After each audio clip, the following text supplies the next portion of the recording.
because it was a great day of college football, including the unbelievable game that Gus and I were able to broadcast on Saturday at the Rose Bowl between USC and UCLA. And this one had playoff implications. It had Heisman implications, and it did not disappoint. Let's get into it. Let's rock.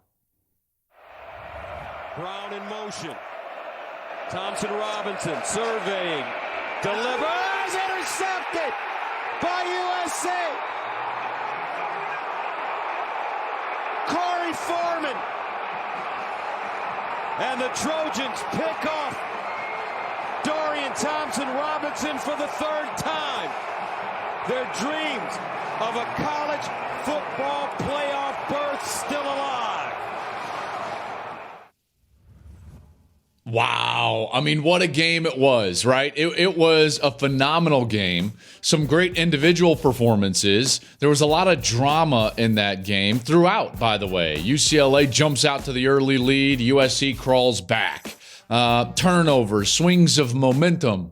That had everything. That was just a great college football game. It really was. And trust me when I tell you this, I enjoyed every moment of it because you don't get many of those, and Gus and I have called a few games that have just been like total blowouts this year. And so when you get one like that is so good, so hotly contested, great performance. I mean, I was just enjoying it in the booth, as you could tell.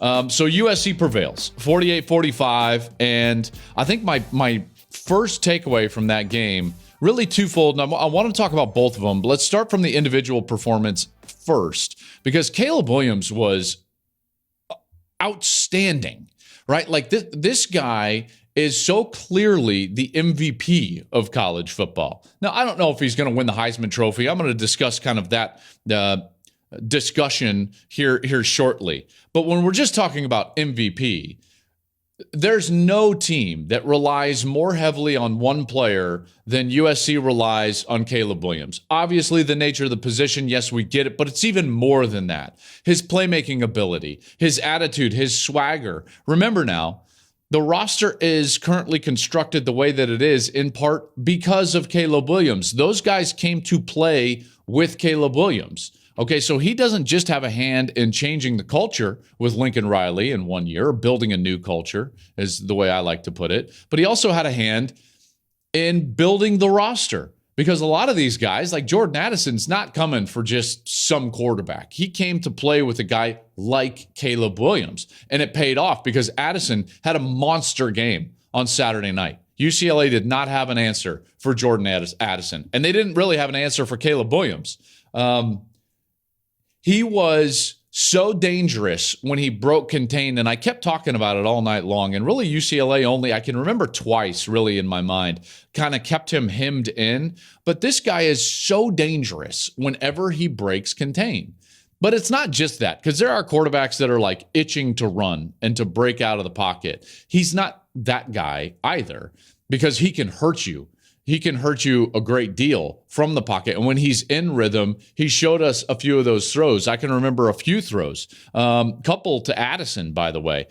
He threw the touchdown to Addison from the pocket on the little wheel route. He also threw the one that was down the sideline that I dropped a little, waffles on Gus, because that was an insanely good throw to drive it in the hole. So yes, when he's in rhythm, he can hurt a defense. But then when he breaks contain, this is what's so impressive, is that he becomes even more dangerous. And it's because of his ability to throw the ball on the run. I can't remember a guy that off the top of my head. There are guys that throw the ball really well on the run, but he's like lethal on the run when he breaks contain. We saw that a couple of times. One in particular, I lost my mind during the game, because you're not supposed to be able to run dead full sprint to your left and then just jump in the air, spin your body around, and throw a seed down the field. You're not supposed to do that. This guy is immensely talented, but it wasn't just his talent on display. It was his production on display when they needed it most. 500 total yards, 3 total touchdowns. He was the real deal on a big stage. And when it comes to Heisman, when it comes to that trophy, it really does come down to, like, how do you play on those big stages in those big moments? Because remember, if you're looking at the Heisman Trophy, you can argue all you want about what what we should be voting on, who should be in the running. But the reality of it is, when you look at who wins the actual award, it's usually a great player, one of the best in the country, on a great team that has memorable performances and big moments. Stages, right? Lights, camera, action. And for USC, that was the biggest stage they had so far this year. And that might have been his best performance. I know he threw that one pick, and yeah, it wasn't a great pick, but look at what they did after the pick. They were just a freight train on offense. Drive after drive after drive, throw after throw. Caleb Williams was phenomenal. And so that moment, I believe, is going to linger for voters. Going into the weekend, he was fifth in the in the betting odds for the Heisman Trophy. He's already, I've seen now here early in the week, leading into the last week of the regular season, he's already second in the betting odds to C.J. Stroud. So, he rocketed it up exactly as I was saying it on Saturday night. You could feel it. I'm getting texts about how good he's playing. I'm getting texts about the comparables in the NFL. I'm getting guys like, man, he reminds me of Rodgers. He reminds me of Mahomes. I'm like, easy. Just let him be a great college player. We're still going to see him for another year, by the way. So that was an all-time. I think we're going to remember that for a long time. 500 total yards in that game. So he's there. Now, another thing happened for him in that Heisman discussion, and that's that a lot of the contenders either didn't play great, lost, or in some really awful cases got injured. So when you look around, Stroud, right? Stroud, the betting favorite, he wasn't lights out and he wasn't brilliant against Maryland in a game in which all of a sudden Ohio State is in a 3-point game in the fourth quarter at Maryland. So while he didn't turn it over, and you can say, okay, he threw for a little over 240 yards, he didn't necessarily kill his chances, but he certainly didn't run away with anything from the Heisman. Blake Corum, hurt after 100 yards against Illinois, had that great start to the game. Then he gets hurt. Thankfully, the news from Ann Arbor, I guess if you want to believe it, because I think that there's still some question, but that there's no structural damage to Blake Corum's knee. Let's hope that's the case, and that holding him out in the second half was more precautionary or pain driven, or is how Harbaugh put it. Hendon Hooker gets hurt, and Tennessee got beat badly. But my heart just goes out to Hendon Hooker. You think about his career and everything that he's been through, and he's persevering, and he's walked through the adversity. He's found himself on this team that's having a magical season. And why are they having a magical season? Because of him. Hendon, you were unbelievable this year. And I just want to tell you, it breaks my heart that you are going to miss the rest of the season. I know it's not fair. Injuries are never fair. You deserve to have a culmination to this incredible year that you're having and your team is having. And that's not going to be the case. And this sport is a cruel sport. In part, that's why we love it. I will say this, though.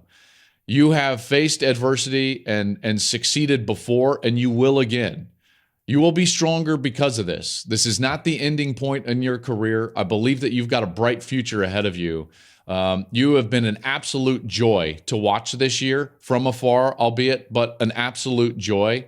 My best to you. I'll be praying for you as you go through your surgery and as you work towards your goal of playing at the next level. So Hendon Hooker, good on you, buddy. And I wish you nothing but the best moving forward. Max Duggan in this Heisman race. He got taken into deep water, but played well against Baylor. So now he could be there lurking a little bit. Drake May did not play great. No touchdowns, an interception and a loss for North Carolina. So now again, I'm listing all these off, and what do you see? Caleb Williams, here he is. So he's going to be right now in second position going into the last week in terms of betting favorites for the Heisman Trophy, and right behind C.J. Stroud. And we'll see if Stroud loses this, then it's going to be up in the air. Now, it is probably still Stroud's to lose. Okay, so if he plays well against Michigan and they win the Big Ten and they're undefeated, C.J. Stroud is your likely Heisman Trophy winner. But he's got to go do that against one of the best defenses in the country this week in Michigan. So that's where that stands. And then you start looking at this from the USC perspective as a team, okay? And so I'm going to go through this very quickly because I think that it is very clear. USC, after what happened yesterday with the loss Tennessee suffered to South Carolina, USC controls their own destiny. I firmly believe that, okay? With the Big Ten East having to play itself out, and with what's going on now, USC, if they beat Notre Dame and if they win the Pac-12 championship, I think USC is going to go to the playoff. Now it's just a question of, can they do that? Can they do that? Because this is not it's still not a great roster, which is in part why Caleb Williams' performance is so impressive. But they are getting enough from other areas of this team.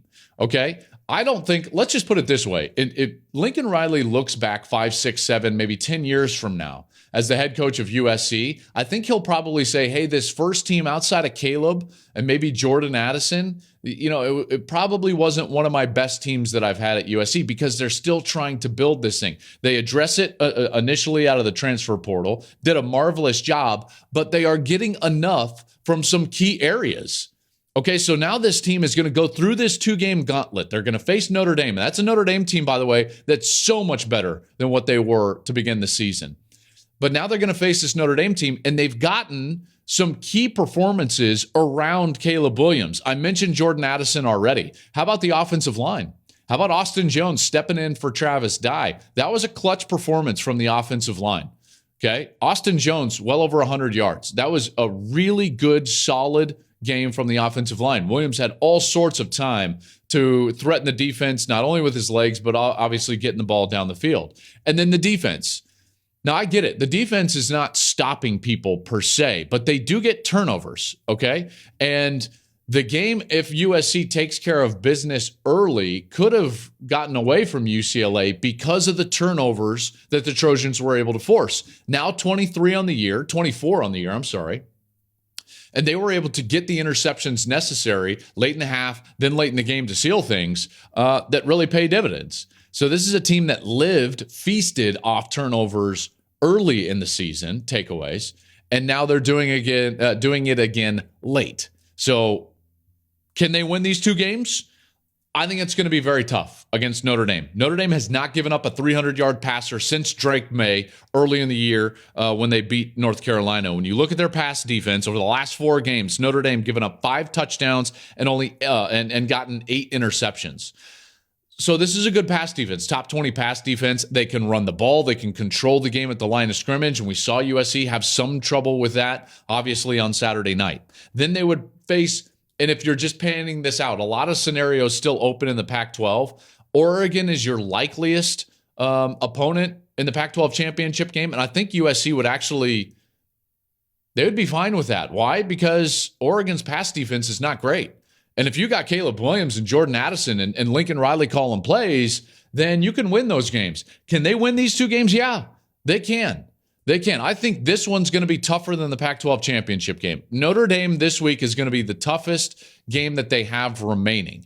If they can beat Notre Dame, I think that they've got a great chance, likely against Oregon in that Pac-12 championship game, just because of Oregon's pass defense.